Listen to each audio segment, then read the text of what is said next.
Because a lot has been said about the United States policy in this regard, it is appropriate that we hear from a leader in the United States, not only former chairman of the Democratic National Committee, but former governor and presidential candidate and widely respected, Governor Howard Dean.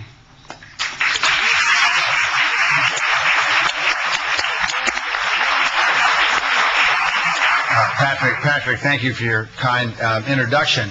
I've been at this, involved in this effort for a little less than a year now, and I do a lot of this in Europe and also some in the United States, and I always like to remind Europeans that when Americans come to Europe, the Europeans always tell us that we're always acting without thinking, which is, of course, how we got into Iraq in the first place.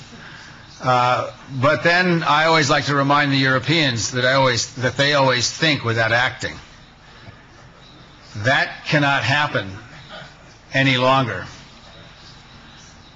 I was interested in the question from El País, the Spanish journal or newspaper, because the Spanish judicial system is now investigating Prime Minister Maliki for war crimes.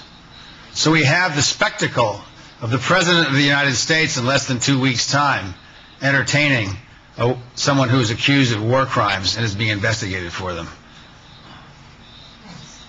How did we get here? This is a terrible moral embarrassment and a moral failing for both the United States and the European Union.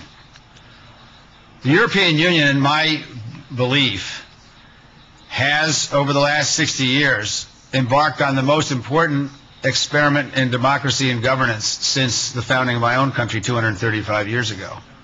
You have now become the moral beacon of the world.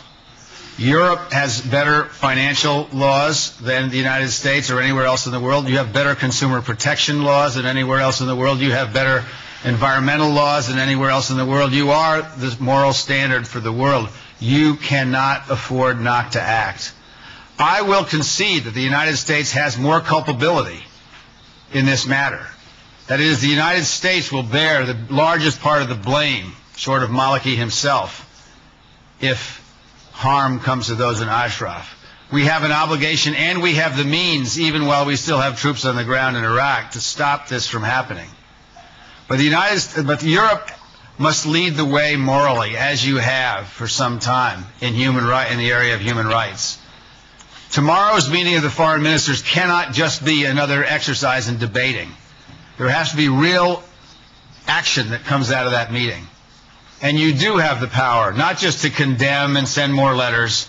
You have the power to make it clear that you will impose, to seek, as the European Union, sanctions against Iraq for any violence that might come to the residents of Ashraf. It is not enough to impose sanctions on the masters of Iraq, which are the mullahs in Iran. We have to impose sanctions on Iraq itself. And don't think that they won't be liable to those sanctions, or won't feel the consequences of those sanctions. They may have a lot of oil, but if they're getting 4 hours of electricity a day, we owe it to keep our word to those who we promise to protect, or both the United States and the European Union will have become part of a great moral failing. The campaign for human rights has gone on too long and too far for us to stop now. This is a deep human rights issue. We have an obligation to do this. The European Union was founded in response to one of the greatest mass murders in history. And now the United States and Europe have an obligation to act together. The UN has been slow, but the UN is doing its part.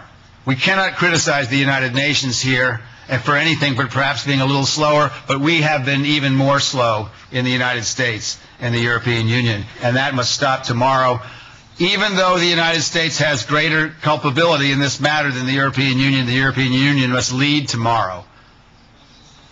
Secondly, the President of the United States, as you may remember, received the Nobel Peace Prize a little over 2 years ago. He himself was very modest in accepting that.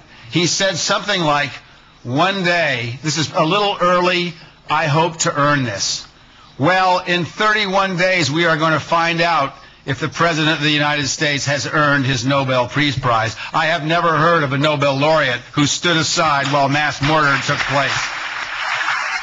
As General Shelton said, we need the State Department to take these folks off the terrorist list. There's no legal basis for them being on the terrorist list, first of all.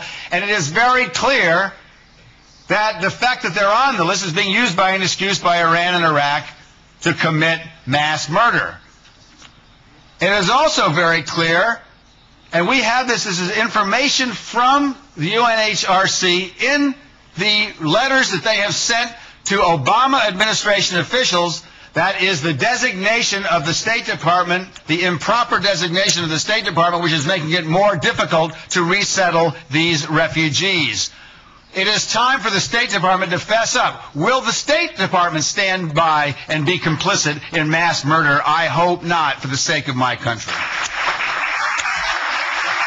When the President sees Prime Minister Maliki in less than 2 weeks, he must not ask Prime Minister Maliki, he must tell Prime Minister Maliki that the deadline will be extended until every last resident of Ashraf is safely out of Iraq, and that there will be no mass murder in Ashraf, and that he must tell the State Department that we have had enough by people who are very bright and incredibly misinformed, who are busy defending the mistakes of 15 years ago, that we have had enough. It is time to act. It is time to save lives, and the clock has run out.